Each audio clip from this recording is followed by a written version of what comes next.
राधे राधे दोस्तों, मैं आपको नकटा गीत सुनाने जा रहा हूँ। पसंद आए तो कमेंट में अपना राय ज़रूर बताइएगा। प्यार दुलार अपना ज़रूर दीजिएगा। सास ननद के ऊपर है और देवर भौजाई के ऊपर है, पति पत्नी के ऊपर है।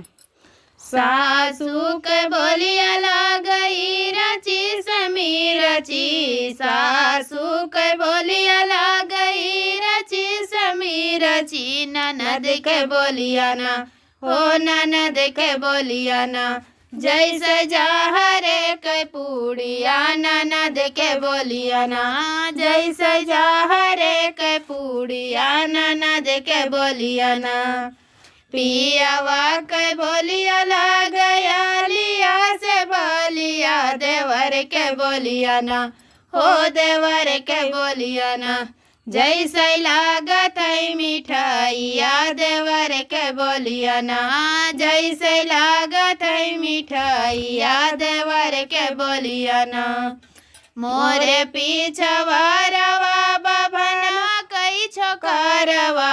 मोरे पीछवा रवा बभनवा कई छोकरवा। की बाची दियतना हो, की बाची दियतना अपन पोथिया पतरवा। की बाची दियतना अपन पोथिया पतरवा। की बाची दियतना काहिया ले जई है हमरे सासू कई परनवा। काहिया ले जई है हमरे सासू कई परनवा। की कहिया जई है ना हो, की कहिया जई है ना हमरे ननदी कई गवानवा। की कहिया जई है ना हमरे ननदी कई गवानवा। की कहिया जई है ना या तानी बचन सुन बभन कई छोकरवा।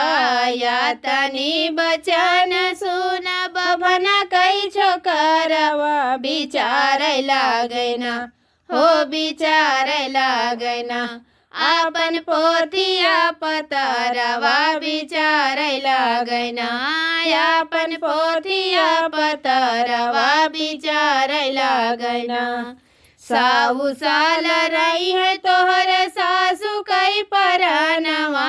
साहू साल रही है तोहरे सासू कई परनवा। की बचाए मना हो, की बचाए मना नहीं है ननदी कई गवानवा। की बचाए मना जई है ननदी कई गवानवा। की बचाए मना काहिया ले जई है हमरे पिया परदेसवा।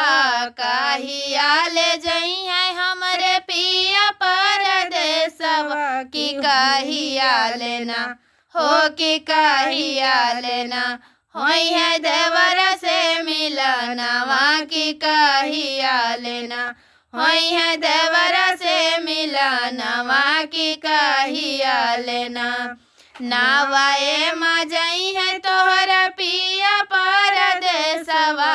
नावाए मजई है तोहरा पिया परदेसवा। की 11 मना हो, की 11 मना होई है देवर से मिलनवा। की 11 मना होई है देवर से मिलनवा। की 11 मना आगिया लगाओ बभना पोथिया पतरवा।